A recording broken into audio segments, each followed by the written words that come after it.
memang sebenarnya di Jawa Timur sendiri sudah banyak Pak yang mengembangkan korporasi petani. Ada korporasi petani beras, khususnya itu di Jombang ya Pak ya, itu sudah ada memang.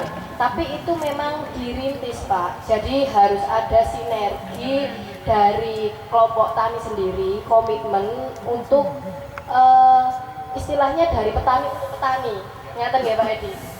Jadi pengelolanya itu dari petani, dari mulai input apapun yang dimasukkan ke sawah, lalu panennya itu juga dikelola sama petani sendiri, dan nantinya sampai ke penggilingan, ke hasilnya, untuk yang mengelola itu bisa dikerjasamakan dengan BUMDes. Pada akhirnya goalsnya mungkin seperti itu untuk jangka panjangnya. Cuma kan posisinya yang kelihatan indah-indah itu kan memang harus dirintis dari kecil nih Pak Nggih. Kalau Pak Ketua Kelompok Tani tadi kan memang sudah mengaturakan bahwasanya katanya sudah membuat pupuk organik yang dibagikan ke kelompok tani. Nah itu nanti mungkin bisa dikerjasamakan kayak modelnya digantikan bahan gitu Pak. Jadi nuker bahannya aja terus dibuatkan, bisa diaplikasikan. Tapi memang posisinya kan yang namanya organik itu memang slow release.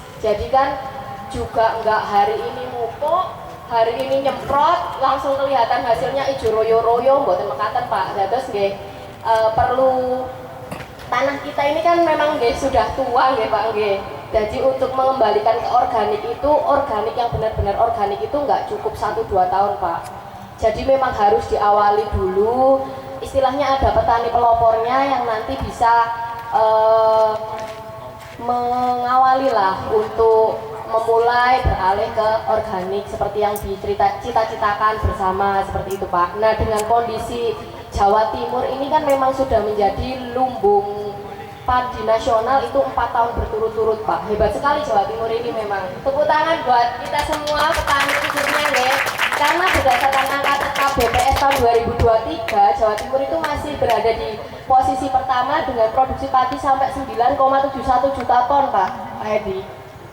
Jadi memang luar biasa, Jawa Timur itu memang potensinya luar biasa Pak. Nah dengan kondisi yang sekarang ini kan memang luas baku sawah Jawa Timur dari Kementerian ATR BPR tahun 2024 ini sudah turun. Dan ternyata LBS kita turun Pak. Nah yang bisa kita lakukan cuma 2. Sebenarnya dari Kementerian Pertanian ada 3 Pak. Yang pertama itu peningkatan indeks pertanaman, yang kedua peningkatan produktivitas, dan yang ketiga itu perluasan areal tanam.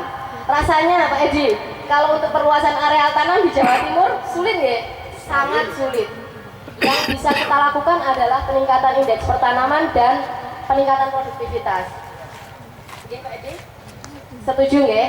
Nah, peningkatan indeks pertanaman itu bisa kita lakukan dengan cara yang awalnya kita tanamnya 2 kali menjadi 3 kali, yang awalnya kita tanam 3 kali menjadi 4 kali. Itu yang dinamakan dengan peningkatan indeks pertanaman. Jadi pertanamannya itu munggah gitu Pak. Nah yang kedua itu dengan peningkatan produktivitas. Peningkatan produktivitas itu peningkatan produksi ya dengan cara peningkatan hasil. Kados yang disebutkan tadi, pompanisasi, pemupukan, terus seperti gerakan pengendalian, itu upaya-upaya kita untuk peningkatan produktivitas seperti itu. Nah jadi kalau dengan PAT itu kan sepertinya wong LBS kita aja turun, gimana caranya kita mau memperluas, masa mau ditanam gimana, kan sudah sulit ya Pak. Jadi kita upayakan yang sekiranya kita masih bisa saja. Ngoten nggih? Sepakat? Jadi kita upayakan kita di peningkatan indeks pertanaman dan dengan peningkatan produktivitas. Sinergi antar teman-teman kelompok tani dan teman-teman yang ada di lapang, penyuluh, POPT dan teman-teman yang ada di OPD siap Pak. Jadi seperti yang tadi usulan-usulan yang sudah disampaikan itu menjadi catatan untuk kami, khususnya kami sendiri di bidang tanaman pangan. Itu kan kita berada di bantuan benih padi Pak. Jadi nanti untuk usulan benih padi bisa disampaikan saja melalui kabupaten. Lalu nanti ada usulan yang bisa kita ajukan untuk membantu setidaknya untuk mendapatkan bantuan benih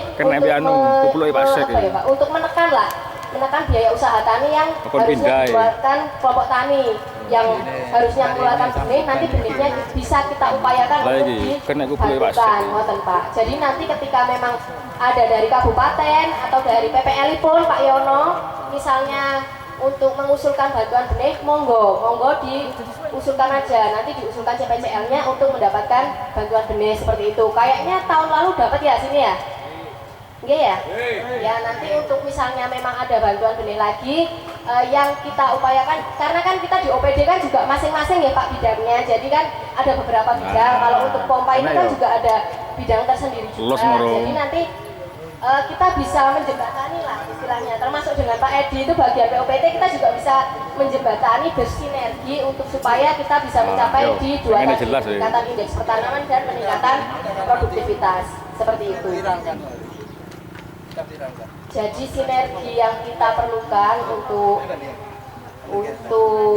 dalam goals kita yang dua itu tadi kita upayakan bersama nih Bapak Ibu. Nanti apa yang bisa kita bantukan dari kita dari bidang tanaman pangan nanti bisa kita upayakan, nanti untuk bantuan yang lain seperti pompa nanti juga kita sinergikan, kita usulkan supaya kita bisa mendapatkan sesuai dengan tujuan kita yang peningkatan produksi dan peningkatan indeks tanaman itu tadi. Kurang lebihnya itu mungkin ada yang mau disampaikan lagi Bapak Ibu? Monggo, peserta yang mau mungkin yang kelewatan, monggo. Kalau untuk sarannya dari Bapak tadi yang 6 tadi sudah didengarkan sendiri ya Pak, kalian pimpinan-pimpinan nanti insya Allah kita akan jembatani supaya bisa difasilitasi nggih boten langsung mak beduduk sebegitu banyaknya itu kan karena benar-benar dari hulu sampai hilir nggih, sampai kombi nggih. Kombi itu belum hilir Pak, masih ada lagi. Hilirnya itu nanti sampai gulnya bisa menjadikan penggilingan sampai keluar jadi gabah, itu kan yang dicita-citakan seperti itu nggih, seperti yang disampaikan Pak Edi tadi bahwasannya nanti ada korporasi petani yang bisa benar-benar bekerja sama dengan BUMDes dan menjadikan petani itu menjadi kelompok yang mandiri, itu kan nanti yang dicita-citakan seperti itu. Tapi kan untuk kesana itu kan juga ada proses-proses mulai dari peningkatan produksi yang jenengan ya harus sairin. Produktivitasnya sampai berapa Pak di sini Pak ya? 6 ton Pak per hektar. Notok 6 ton per hektar. Nah, 6 itu juga sudah bagus Pak, karena kalau berdasarkan angka tetap BPS tahun 2023, Jawa Timur itu produktivitasnya 5,7.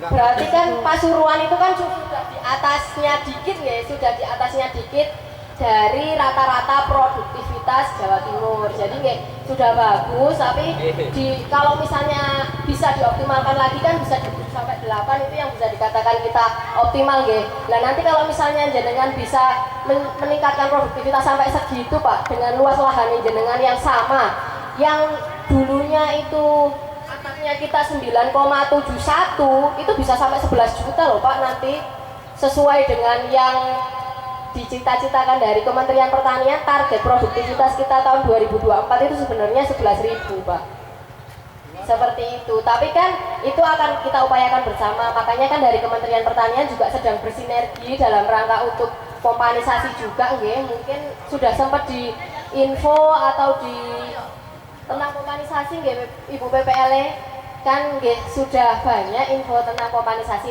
Nanti ketika memang diidentifikasi dan dirasa perlu pompa, nggih monggo diusulkan saja. Apabila memang masih bisa diusulkan, nanti kita bantu untuk setidaknya menjembatani, memfasilitasi apa yang bisa semaksimal mungkin Pak Manten. Jadi supaya kita ini juga bisa bersinergi agar cita-cita khususnya dari Kementerian Pertanian itu bisa terwujud untuk peningkatan produktivitas itu tadi. Seperti itu nggih Pak nggih. Sudah cukup niki, nopo ada yang mau disampaikan lagi? Nggih monggo, monggo. Pakai mic Pak, maju Pak. Biar semuanya dengar.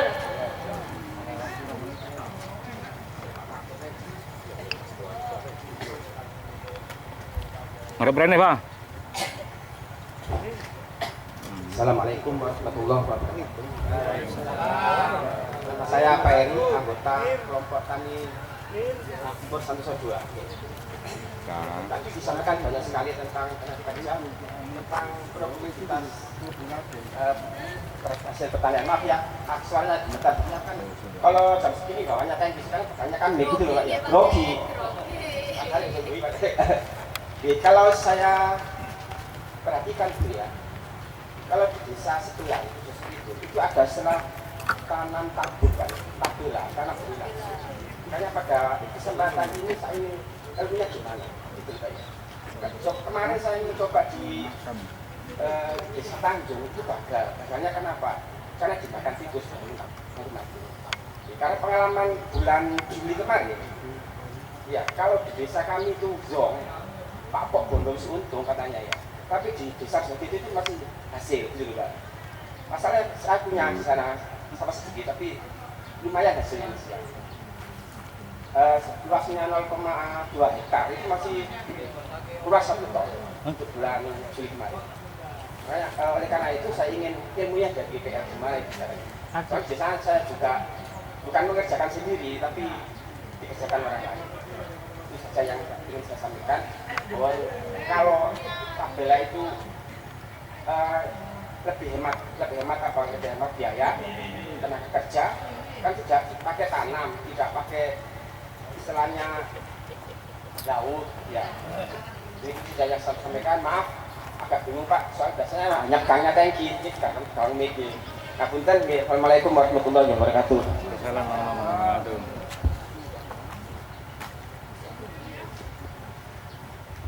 Kok bisa Pak Kaji bro? Terima kasih atas pertanyaan yang cukup bagus juga dari Bapak Sinten ya tadi, Pak Eri. Bapak untuk tabela tanam benih langsung, memang untuk di daerah sini rata-rata kebanyakan gagal karena faktor tadi dimakan tikus nih. Pak Suto kebetulan juga punya pengalaman dulu.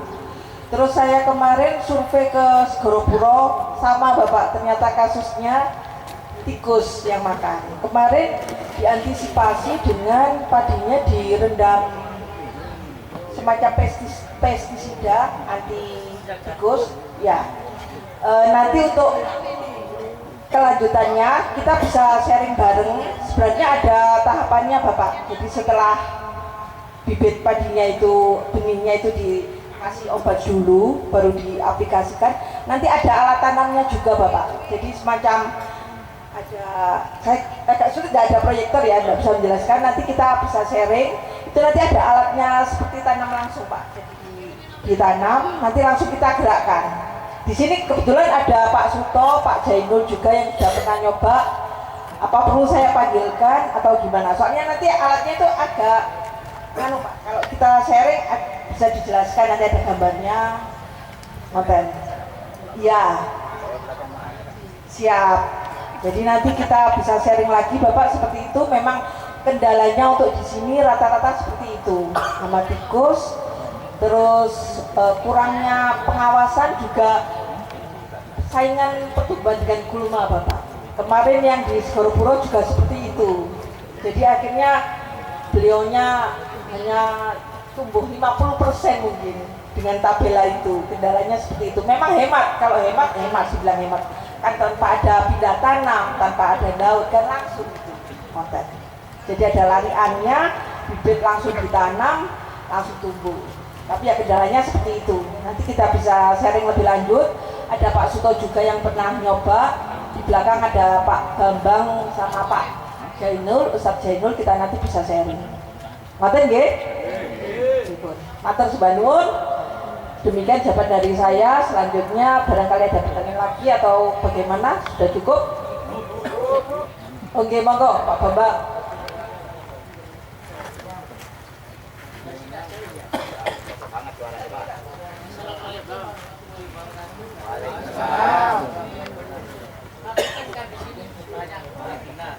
Saya minta untuk fasilitasi masalah organik kabupaten Nganjai.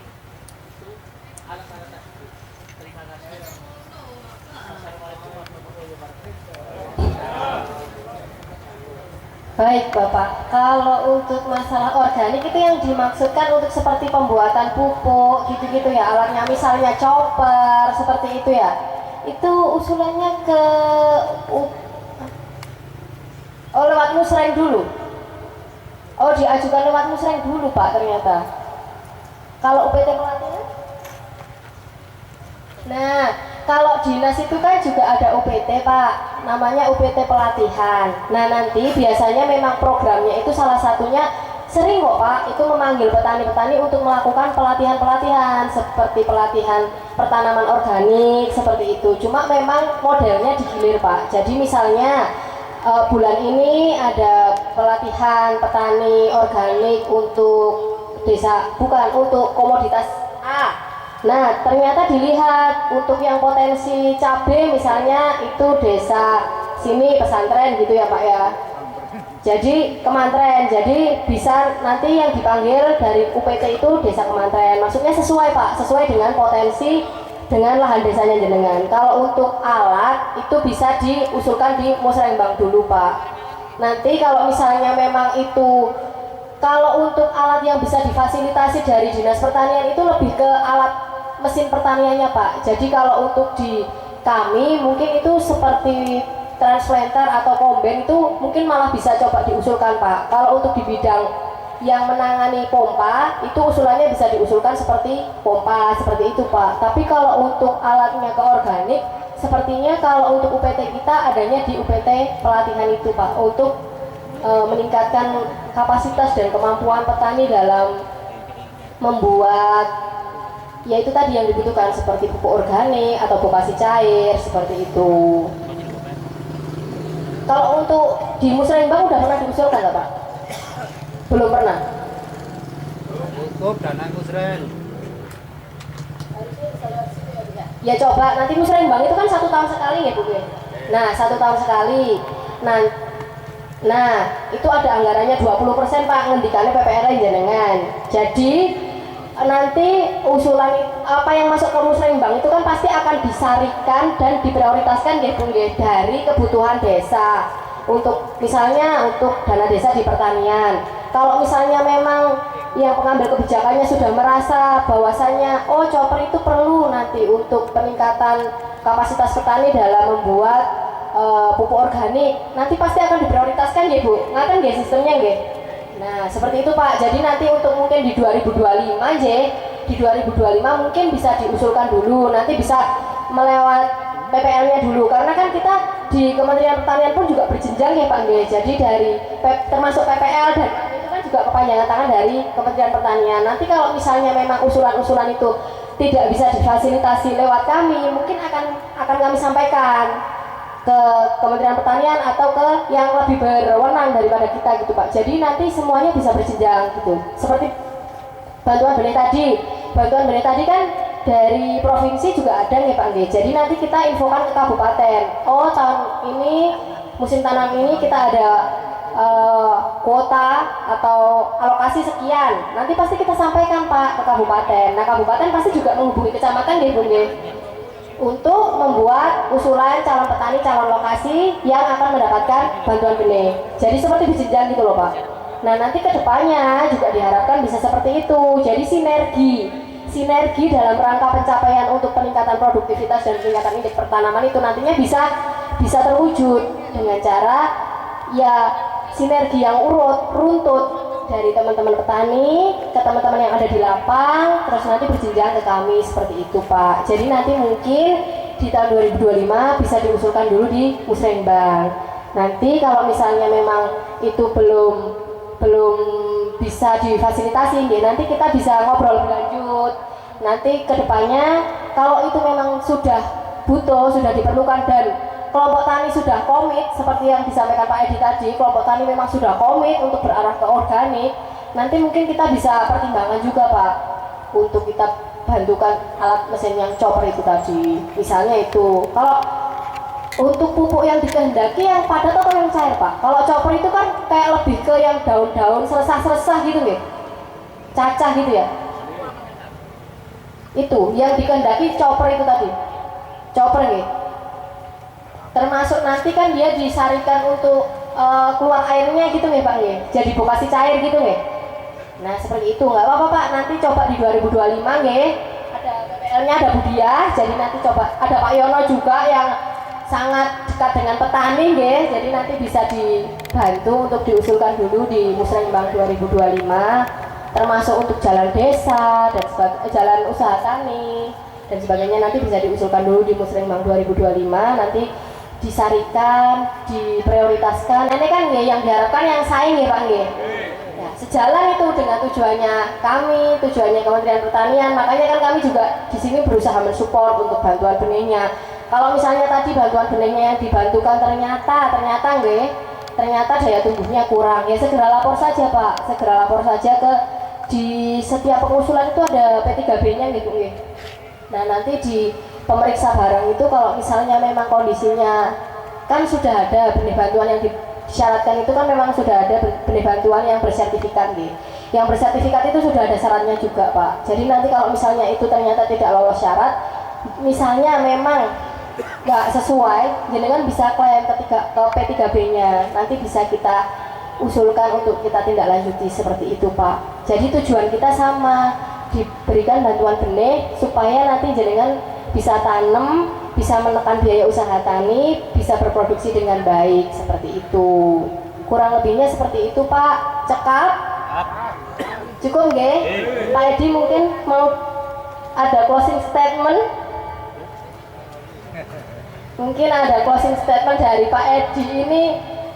Senior saya Pak dulu, saya sempat dulu sama Pak Edi juga di Pandaan sini, jadi senang sekali nih ketemu Pak Edi, seperti nostalgia ya Pak Edi ya. Gitu, jadi Pak Edi ini memang sudah senior sekali, sudah guru saya. Jadi mungkin ada closing statement Pak, biar petani-petani di desa Kemantren ini bisa lebih semangat, sudah semangat tapi biar lebih semangat gitu Pak Edi. Nah, kita ini semua kan pengen, nah, mudah-mudahan kita mengarah ke pertanian kita itu yang mudah, caranya mudah, macam-macam mudah deh.